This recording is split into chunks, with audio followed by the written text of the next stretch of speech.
Koyuyorlar sahalara korkuyor. Allah.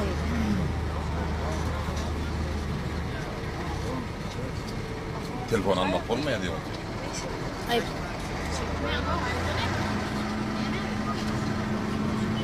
Televizörde korkuyor diye de Yok şuna göre. biliyorsun ya. Biz de batırılıya dem kret ya. Hazırki dövrün küntülerine bir aydım düzdüm. Sen rekordu dövdün deyip. Sebebi hazırki küntüler insafsızlıkta rekordu dövdü. Allah deyin. Meden elbet pikir etmez, ha yumurtkan seniye näme maslahat. Atalıyıf. Bartuvda eline depterde uç kocuaylı kacelis tekyendir. Depterden yatıyor alay. Yazvornom. Allah uçkan eline. Bir zaman bikken kuhnyandan skaravatko'den yav alyan. Kincden em gazo goyan. Onun birazcıktan sonra şofinin yumurtkan alıp çak. Onun kısına birazcık duz koy. Sen o adamın duzu da kenin. Kıprak koy o adamı da yeter yavşu duz. Yıban utavsız kutarıva. Ben Tonya'nın sana gıyız o çaycı oturmanalay. Elbet fikir etmese yumurtkam suyunlu. Çak da iyi içen fikeyim sa yumurtkara fikeyim fin. Ban? Mandalblad. Suprasin dep kän soraýaňyz doğrumy? Ýa-da Dimitrov. Bizim vatandaşlar gynansak da şu bir bilen zadyny ömrüň sonuna çeli ulanmak isleýärler. Mening maslahatym içmem şonu. Näme üçin düşündirjek? Alergiya dermanlarynyň hemmesi antihistamin grubuna girýär. Olar hem iki pokoleniýa bölünýär. Köne pokoleniýa, täze pokoleniýa. Köne pokoleniýada selam suprasin, tavigil, Dimitrov. Täze pokoleniýada Cetirizin, laratazin, fenofexazin. Indi N1 reseptorlar diýip bir zat bar. Ha, ýekejem düşündirjek, emmesin baglyjak. N1 reseptor burunda, gözde, bronhlarda, deride, köne pokoleniýa. Beynin üstülen N1 reseptorlar signal veren wagtda başga reseptorlarda ziyan edýär. Onuň üçin uyku çagyrýar. Hereketlerinde hayallaşma bolup bilýär. Indi ünsüň bozulmagyna alyp gelýär. Täze pokoleniýa bolsa, göne N1 reseptorlara baryp köşeşdirýär. Ýöne biraz uyku çagyrdylar. Şonuň üçin Turkiýada kän derman ýokdur. Çünkü Turkiýa kan etkisi köp bolan dermanlary aýrı spisekden. Bu video oňdan çykan bolsa, обязательно подписаться etmeni unutma. Şu aylar kam diye bolin, şu aylar men erkek gören olaýmasyn, o erkeğe men diýen moşan ýaly erkeğe ýazjak bolup ýatyrypdym kommentariýany. Öňler oglanlar ýazýardy bolin, ara tam şu kommentariýany halam okla, oglanlar ýazanada bolin. Bir gyza gelşen oklagy näme deýin men sen, näme dip bolarsen aylar towa edeýin niýemde. Estağfurullah. Näli ýaşaýyş olay. Kuntu däle kuntu diýäňiz. Kuntu halkynyň bukunamaýaňyz. Düşündiň sen? Munda ayağım vardı no. Ağam sen ne dediler ma sen niye? Es yazma da var yadım da ol. Ponak kazolla. Ya. Etse bırak da kurayım. Etse gibi mi o? Amno da nura da men sana suratı nura da.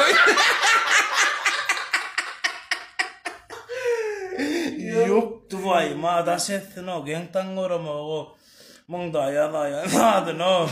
Sige niye de yaşan listini var korkutmadan bolmadı. Ana elhamdülillah Müslüman o sige Türkmen çukurlat duranlar nara o geç kaplan. Füynün. Korkutusun meliyasın o.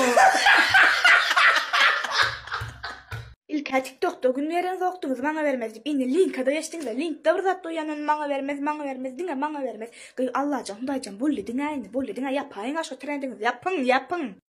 Karaçe dün bir video koydum. Menden gitsem hoya da dep. O tayda kıyılar düşünüptür. Sınıflaştıracak düşünüyor da ya da hemen digine.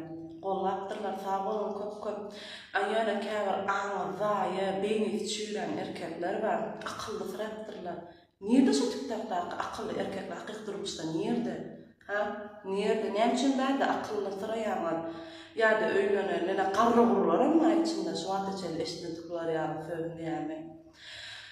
Öýlenen oğlanlar hireýiniň daşyndan oynaşdynamyzda gece gelip yine hireýiniň ujagına ýerinde. Hudaý ýadyna düşanok, berde men diýýän aşana Hudaý ýadyna düşüpdi. Öýlenmekler Gıydı oynap, anamına girip, onlarına deyip, arkasından sonra plan ettim, derece bir öğrenimde, öğrenimde de şu iki çılığım vardı, bunun yardımına düşanok mu? Ya Hudaýşyna yardımına düşanok mu?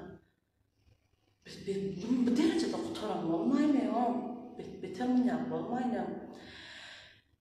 Prosta sözüm yok mesela aytmalarım. O video prosta düşünmek için düşünen video. Yani yaşam birini düşünmek için, birini kaptırmak için koyamak için.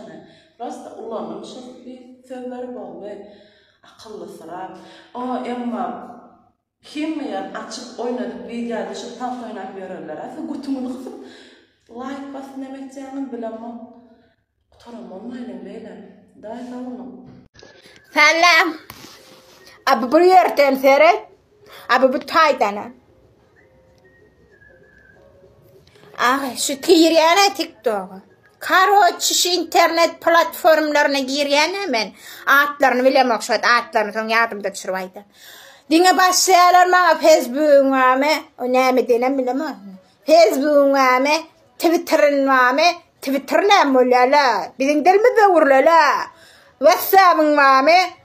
Udalit ettim bari. Başka ne mi? İmo bağla, bağlı da verecekler, kabul edecekler, çatlayan daşında durulan varatan daşında saklayacaklar, salacaklar içine, Son ne hemen var mı diyorlar, yeni mi bir kuş tane ağladılar, beni atlarını yatmış, o da atlar ne mi oluyor la? Tövbe sabi, gözümü de açıptır, İmo vuruptur, başka da at mı vuruptur, tövbe sabi, bildiğimiz bittiğimiz İmo, tövbe. Bolor ne verecek mi ne tagay tavlet verecekler ne İmam'ın verecekler TikTok'uma hiç satmam verecekler la yürü git ne işin bilen valla